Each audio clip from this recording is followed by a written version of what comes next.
আজকে ছিল কাঁচা ঘট পুজো। হ্যালো এভরিওয়ান, তোমরা কেমন আছো? আশা করি ভালো আছো। আর আজকে রান্নার ভিডিও নিয়ে চলে এসেছি। এই দেখো এখানে রান্না করছি, কারণ আজকে মাছ মাংস খাওয়া যাবে না, যেহেতু ঘট পুজো।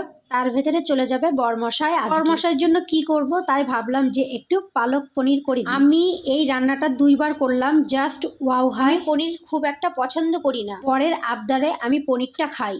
বর খুব পছন্দ করে, তাই ভাবলাম টিফিনে কি দেওয়া যায়, যেহেতু ও ট্রেনে খাবে তাই আমি ওকে একটু পালং পনির করে দিয়েছি। যেহেতু চলে যাবে তাই কিছু সবজি আবার কিনে দিয়ে গেছে। বাকি যে কটা সবজি ছিল না সেই সবজিগুলো আমাকে আবার দিয়ে গেছে। আমি যা যা খেতে ভালোবাসি সেই সমস্ত জিনিসই ও কিনে দিয়ে যায়। দেখো এখনকার দিনে কিন্তু আমের দাম প্রচুর নেয়। আমার জন্য 2টো আম নিয়ে এসছে, তার সাথে নিয়ে এসছে আমলকি আর এই দেখো বটবটি, আমি যেগুলো ভালোবাসি। ফ্রিজটা ভরে আমি স্টোর করে রেখে দিই।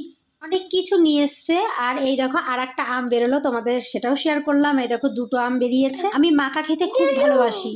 বরমশাই জানে যে আমি কি খেতে ভালোবাসি, তাই বরমশাই সেই জিনিসগুলো নিয়ে এসছে। আর মেয়ের খাবারের জন্য এই দেখো বিট, গাজর, বিনস সমস্ত জিনিসগুলোই নিয়ে এসছে। তার সাথে নিয়ে এসছে একটা বারণটা আর দেখালাম না। মোচা খেতে ভালোবাসি দেখে আমাকে 2টো মোচা কিনে দিয়ে গেছে। ও সমস্তটাই জানে যে আমি কি খেতে ভালোবাসি, কি খাই কি খাই না, ও সবটাই জানে।